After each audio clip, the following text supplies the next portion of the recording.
Hello दोस्तों, नमस्कार। आज हम बात करने वाले हैं एक ऐसे फंड के बारे में, एक ऐसे म्यूचुअल फंड के बारे में जो इतना सारा डाइवर्सिफाइड है कि आपका रिस्क तो ऐसे ही भी डाइवर्सिफाइड हो जाएगा। हम बात करने वाले एक ऐसे फंड के बारे में जो बहुत ज्यादा डाइवर्सिफाइड है। आप गेस करिए कि कितने कंपनी में ये इन्वेस्ट करता होगा। मे बी आप अगर अनुमान लगाएं, जितने भी सेक्टोरल फंड होता है, थीमेटिक फंड होता है, ये लोग 20 to 25 स्टॉक्स में इन्वेस्ट करते हैं।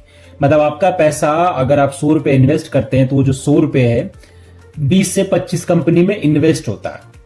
और जो थोड़ा सा डाइवर्सिफाइड बट कंसेंट्रेटेड पोर्टफोलियो होता है, लाइक फोकस 30 फंड हो गया, इक्विटी फोकस फंड हो गया, इंडिया अपॉर्चुनिटी फंड हो गया, इस टाइप के फंड में ये लोग 30 से 35 स्टॉक्स रखते हैं।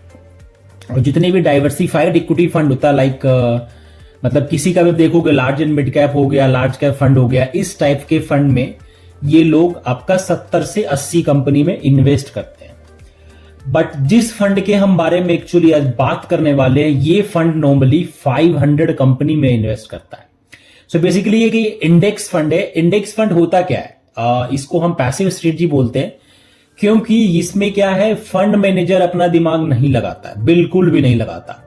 सपोज अगर मैं फंड मैनेजर हूं और आप मुझे 100 रुपया इन्वेस्ट करने के लिए देंगे, मतलब आपने किसी XYZ कंपनी में पैसा लगाया है और ये निफ्टी 500 है, तो मैं क्या करूंगा, जिससे NSE का निफ्टी 500 है, तो वहां से क्या पहले से स्पेसिफाइड है कि ये इंडेक्स में 500 कंपनी है और हर किसी का अपना वेटेज है।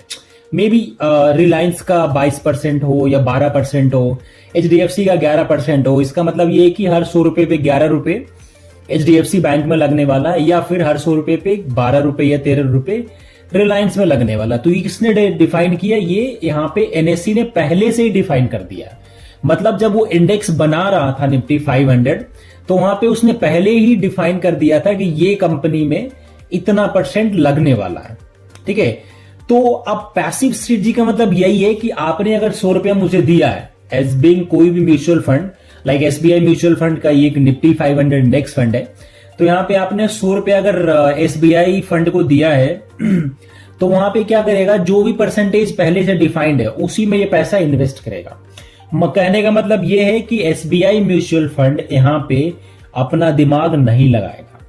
निफ्टी 500 का मैं लिस्ट शेयर कर दूंगा, उसमें जो कंपनी में जिस वेटेज में लगाया होगा उसी में लगा देते हैं, टाइमिंग कर देते हैं। इसका मतलब ये हुआ कि ये एक्टिव स्ट्रेटजी नहीं है, ये एक पैसिव स्ट्रेटजी फंड है। बेसिकली जितने भी इंडेक्स फंड और ETF होता है, एक्सचेंज ट्रेडेड फंड, वो पैसिव स्ट्रेटजी में आता है। और कंपेरेटिवली आप देखोगे तो जो एक्सपेंस रेशियो होता है एक्टिव स्ट्रेटजी का थोड़ा महंगा होता है, क्योंकि वहां पे फंड मैनेजर पार्टिसिपेट करता है। और वही अगर मैं पैसिव स्ट्रेटजी की बात करूं, like index fund, Nifty 50 index fund हो गया, निफ्टी 500 इंडेक्स फंड हो गया, Nifty mid cap index fund हो गया, Nifty large and mid cap index fund हो गया, तो इस टाइप के इंडेक्स फंड में एक्सपेंस रेशियो बहुत कम होता है कंपैरेटिवली। जैसे कॉन्ट्रा फंड हो गया, वैल्यू डिस्कवरी फंड हो गया, फोकस इक्विटी हो गया, एनर्जी अपॉर्चुनिटी, इस टाइप के फंड में कंपैरेटिवली ज्यादा एक्सपेंस रेशियो होता है, क्योंकि यहां पे फंड मैनेजर अपना दिमाग लगाता है और अपने हिसाब से पोर्टफोलियो कंस्ट्रक्ट करता है, मतलब कंपनी उसमें चूज करता है। ठीक है, सो आज हम बात करने वाले हैं SBI Nifty 500 index fund. So basically ये जो फंड है वो ऑलरेडी आपको समझ आ चुका होगा कि कैसे काम करता है। मतलब 500 कंपनी है, उसमें डाइवर्सिफाइड है, तो जितने भी 500 कंपनी है वो सब में ये इन्वेस्ट करेगा। जो भी % डिफाइन होगा वो हम आगे आने वाले टॉपिक पे बात करेंगे।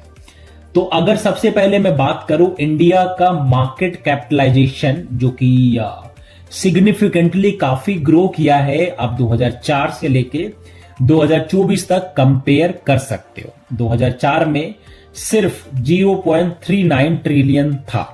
अभी आप वही देखोगे, धीरे धीरे बढ़ते बढ़ते कोविड में अप्रोक्स $3.46 ट्रिलियन था। अभी देखोगे तो ये $5 ट्रिलियन क्रॉस कर चुका है। और ऐसा अनुमान लगाया जा रहा है कि by 2028 Nifty 500 being a broader market index can benefit from the India growth. ठीक है, सो अब यहां पे थोड़ा सा ये देखते हैं कि एडवांटेज क्या होता है डाइवर्सिफिकेशन का। सो आप देखोगे तो large cap, mid cap, small cap में कब कब कितना फॉल हुआ था, और कंपेरेटिवली वही इन्होंने 13 ईयर पीरियड का इन्होंने दे रखा है। ठीक है, अब हम बात करते हैं Nifty 50 versus Nifty 500 sector concentration and diversification. So देखोगे निफ्टी 50 में जो फाइनेंशियल सर्विसेज, जिसके अंदर बैंक भी आता है, एनबीएफसीज भी आते हैं, फाइनेंस मतलब लोन वाला भी कंपनी आता है, तो उसके अंदर 33% ऑलरेडी वेटेज है। मतलब अगर कोई 100 रुपया इन्वेस्ट करता है निफ्टी 50 इंडेक्स फंड में, तो वहां पे हर 100 रुपए पे 33 रुपए फाइनेंशियल सर्विसेज में लगेगा। बट अगर वही निफ्टी 500 में कोई इन्वेस्ट करता है, वहां पे अप्रोक्स 28% ही लगेगा। आईटी में 14% है, जो निफ्टी 50 अगर कोई इंडेक्स फंड है उसमें लगाएगा तो। बट वही अगर निफ्टी 500 में कोई इन्वेस्ट करता है तो वो है अप्रोक्स 9.8%। तो समरी ये देखा जा रहा है कि Nifty 50 has higher sector concentration. Concentration मतलब उसको टाइट करके रखना, मतलब कम कंपनी में इन्वेस्ट करना या फिर कम सेक्टर में इन्वेस्ट करना। तो वही देखोगे निफ्टी 50 में सिर्फ 13 सेक्टर्स में डाइवर्सिफिकेशन है, जिसको financial services, IT, oil gas, fast moving जो कि एफएमसीजी है, auto, health care, construction. But वही अगर निफ्टी 500 में देखोगे तो अप्रोक्स 21 सेक्टर्स में डाइवर्सिफाइड है, जिसके अंदर कैपिटल गुड्स भी है, कंज्यूमर सर्विसेज भी है, केमिकल्स भी है, रियलिटी भी है, टेक्सटाइल्स भी है, मीडिया, जो कि निफ्टी 50 के अंदर नहीं है। ठीक है, सो अब हम बात करते हैं कि निफ्टी 500 मतलब कुछ टॉप 10 स्टॉक्स लेते हैं और वो देखते हैं कंसंट्रेशन कैसा है। अब वैसे एचडीएफसी बैंक निफ्टी 50 के अंदर जो वेटेज है वो अप्रोक्स 11.22% है, जो कि 11.25% आप बोल सकते हो। वही अगर निफ्टी 500 में कोई पैसा इन्वेस्ट कर रहा है, अगर मतलब इंडेक्स फंड जो है उसमें इन्वेस्ट कर रहा है, तो उसमें हर 100 रुपए पे 6 रुपए 51 पैसे एचडीएफसी बैंक में लगेगा। रिलायंस में 5 रुपए 20 पैसे, आईसीआईसीआई बैंक में 4.56 रुपीज, इन्फोसिस में अप्रोक्स 3.5 रुपए। तो ये आप डाइवर्सिफिकेशन देख सकते हो between Nifty 50 index fund and Nifty 500 index fund. तो हम आज बात कर रहे हैं निफ्टी 500 इंडेक्स फंड, जो कि एसबीआई ला चुका है। ठीक है, सो ये कंपेरेटिवली है। और अगर मैं थोड़ा सा रिटर्न की बात करूं, क्योंकि रिटर्न बहुत ज्यादा जरूरी है, लोग पूछते हैं रिटर्न क्या आएगा और पास्ट में रिटर्न क्या है, तो हम कंपेयर करेंगे Nifty 150 mid cap plus Nifty 50। Nifty 50 मतलब हो गया आपका जो टॉप 50 कंपनी है। ठीक है, निफ्टी मिड कैप में हो गया 101 से लेके जो 250 तक कंपनी होता उसमें, और निफ्टी 500 में सब कुछ इंक्लूडेड है, large cap, mid cap, small cap. तो सबसे पहले हम बात करते हैं जिस फंड के हम बारे में बात करने वाले हैं, निफ्टी 500 इंडेक्स, जो कि लास्ट 1 ईयर का जो रिटर्न है दैट इज 40%। ये आप देख सकते हैं फैक्टशीट में। लास्ट 5 ईयर्स का जो रिटर्न है वो 21% है ऑन एन एवरेज, ये इंडेक्स का है। ठीक है, तो अब सेम रिप्लिकेट करेगा तो रिटर्न में कोई वेरिएशन नहीं आएगा फंड में, यही इंडेक्स का जो भी रिटर्न होगा वही वो फंड में आएगा। निफ्टी 50 की बात करें, जो कि लास्ट 1 ईयर का रिटर्न 32% अप्रोक्स है, लास्ट 5 ईयर्स में अप्रोक्स 18%, जो कि वहां पे निफ्टी 500 में कितना 21%। वही अगर मैं निफ्टी मिड कैप की बात करूं, जो कि 101 से लेकर जो 250 कंपनी है उसमें अगर कोई पैसा लगाता है तो उसमें लास्ट 1 ईयर में कंपेरेटिवली 47% है, और लास्ट 5 ईयर्स का जो रिटर्न है 30% है। सो यू कैन गेस, मतलब कोई सजेशन नहीं है कहां पे इन्वेस्ट। बट मिड कैप में क्या है, जो 150 कंपनी है पैसा वहीं पे लगना है, और निफ्टी 50 में क्या है, जो टॉप 50 कंपनी है, you can say large cap और giant company, you can say पैसा वहीं पे लगेगा। बट अगर आप निफ्टी 500 में करते हैं, जो कि मार्केट आपको पता भी है शेयर मार्केट किस लेवल पे ट्रेड कर रहा है, मतलब ऑलरेडी प्रीमियम पे चल रहा है, तो I would suggest you can go with Nifty 500, क्योंकि ये बहुत ज्यादा डाइवर्सिफाइड है, और डाइवर्सिफाइड आपको रिस्क से बचाता है। जब मार्केट रिवर्स आता है तो वहां पे आपको रिस्क से बचाता है।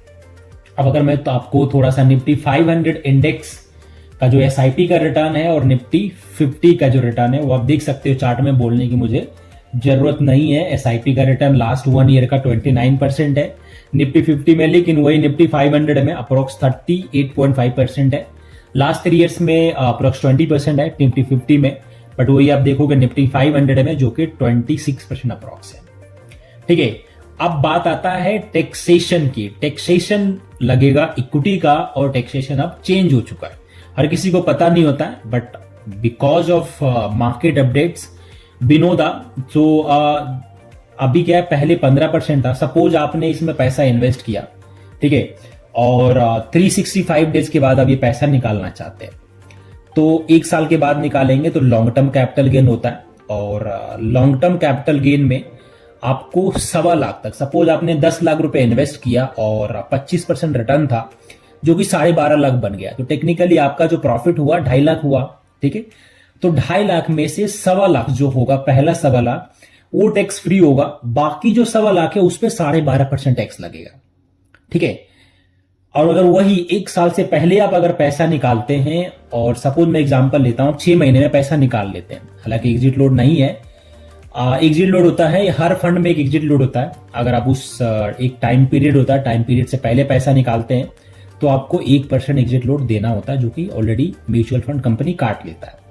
ठीक है, तो टैक्सेशन की बात करें, शॉर्ट टर्म कैपिटल गेन जो होता है वो है 20%, मतलब आपने अपने 10 लाख इन्वेस्ट किया था और 6 महीने में निकाल रहे हैं, 6 महीने में निकाल रहे हैं, और सपोज मैं एग्जांपल लेता हूं 10 लाख का 11 लाख हो गया, तो 11 लाख का मतलब 1 लाख प्रॉफिट हो गया, तो यहाँ पे फ्लैट 20% टैक्स, जो कि 20,000 टैक्स देना पड़ेगा। तो एक तरह से गवर्नमेंट का जो इनिशिएटिव था शॉर्ट टर्म कैपिटल गेन बढ़ाने का, वो बहुत जेन्युइन था, क्योंकि mutual fund are made for 2 to 3 years at least. ठीक है, अगर 2 महीने के लिए आपको पैसा है आपके पास और 2 महीने का टाइम होराइजन, तो I would suggest you should not go with any mutual fund, आप इससे अच्छा एफडी में पैसा रख सकते हैं। ठीक है, एक बहुत बड़ा फैक्ट की चीज है जो लोगों के दिमाग में बहुत बड़ा मिसकंसेप्शन होता है कि टैक्स म्यूचुअल फंड काटता है। जी नहीं, म्यूचुअल फंड टैक्स नहीं काटता है। अगर कोई टैक्स भर ही दे रहा है, मतलब अगर मैं इनकम टैक्स रिटर्न फाइल नहीं कर रहा हूं, मतलब I am from rural area, I am from Bihar, तो अब मैं टैक्स आईटीआर तो भरता नहीं हूं, तो मैंने इन्वेस्ट कर दिया, तो मैं कुछ भी अगर रिडीम करूंगा ना, तो पैसा जो भी दिख रहा होगा, सपोज मैंने 10,000 रुपए इन्वेस्ट किया, 10 का 11 हो गया, 11,000 पूरा मेरा बैंक में आ जाएगा। ना तो म्यूचुअल फंड कंपनी टैक्स काटेगा, ना ही मेरा बैंक टैक्स काटेगा। टैक्स कब देना होता है? जब हम इनकम टैक्स रिटर्न फाइल करते हैं। अगर इनकम टैक्स रिटर्न फाइल नहीं करते हैं तो टैक्स आप भूल जाइए, क्योंकि दोनों में टैक्स काटता नहीं है, तो फिर टैक्स के लिए सोचना क्यों। ठीक है, सो ये था एसबीआई का निफ्टी 500 इंडेक्स फंड, जो कि मतलब काफी डाइवर्सिफाइड है। 17 सितंबर को ये एनएफओ स्टार्ट हुआ था और 24 सितंबर को बंद हो चुका है, और ये फंड मतलब काफी अच्छा है। यू कैन चेक, मेरा काम था इंफॉर्मेशन देना, rest is up to you how you invest, and कुछ हेल्प चाहिए तो you can comment, I will explain the things. ठीक है, so thank you so much for watching me, मिलते हैं अगले वीडियो में, थैंक यू।